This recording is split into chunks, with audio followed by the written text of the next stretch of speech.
Hello guys, nature lover ka ba guys? So mao ni ang pinakadabis sa imuha na resort diri sa Pantukan kung nature lover ka. Kay puro mga kalubi an diri. Puro lubi diri oh. Nice pag ilang kuan mo ni gitawag diri og puting bunbun kay medyo na pagkaputi-puti gamay ilang bunbun diri ba kanang balas. So, nice na kailang mga cottages diri guys.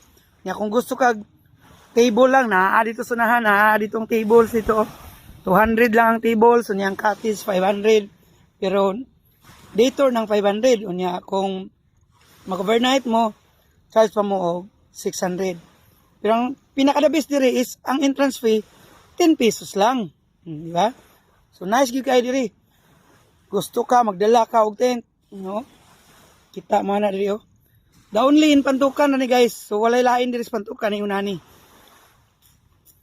Gis lang ang entrance, ngunit siya ang itawag na tuog, puting bonbon. O, di ba? So, nice. So, dito na mas Pantukan. Puting bonbon, search lang sa mapa. Puting bonbon.